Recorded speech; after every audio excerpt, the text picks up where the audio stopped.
पर्गनि नक्षत्र साध्य जग गोथार बोथोर 11टा 19 बोथोरखौनो गोथार बोथोर हमनानै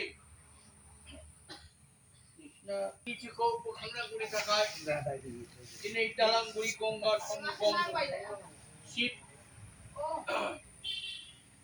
मन्दिराव जोङो गुरुनि जिउ खौरां फरायनायनि आखायाव लादों।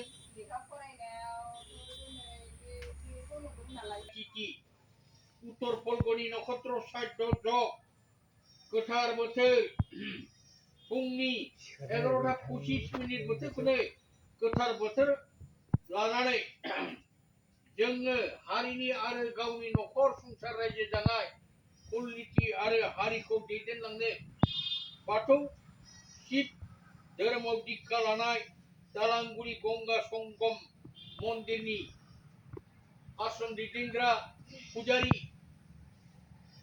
आश्रमखौ खांग्रा बेंग्रा आफादगिरि नेहाथारि भक्त भक्तानि हिनजाव हौवा ज' ज' जाजाय जानानै दिनै रुंसारि जानानै थांनाय रायबोनि थाखाय जोङो गोसोआव बयबो गोसोना लानांगौनि थाखाय खौरांखौ फरायनायनि थाखाय जोङो दिनै आखायाव लानाय जादों।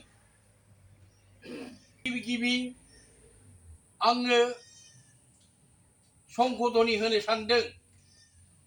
आङो बंसिगाव गामियाव जोनोम मोननाय खनजलाल बसुमतारी गुरु दतमा बंसिगाव शाखा दतमा शाखा साखाथियाव गंगा संगम शाखायाव आहा नायदिंनांगौनि थाखाय बाहागो मोनदों।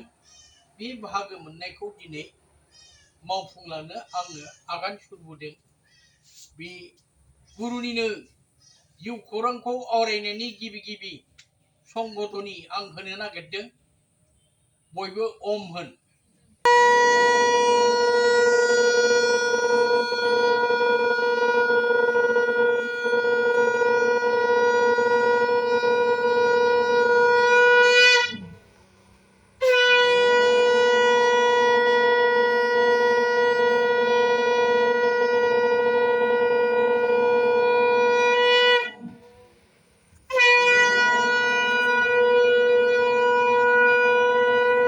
दानिया आवरायजेननो लानाय जाबाय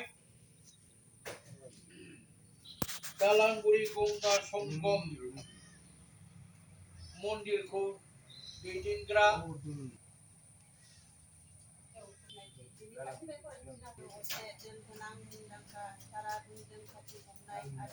बाथौ धोरोमनि नंगुबै गुरु स्वामी नवीन ब्रह्मआरि जिउखौरां इंराजि 1907 मायथाइ आरो बांला 1313 चैत्र दाननि 15 बिलिनि 5 बाजियाव क'क्राझार जिल्लानि हारंगुरि गामियाव जोनोम मोनो। बिथांनि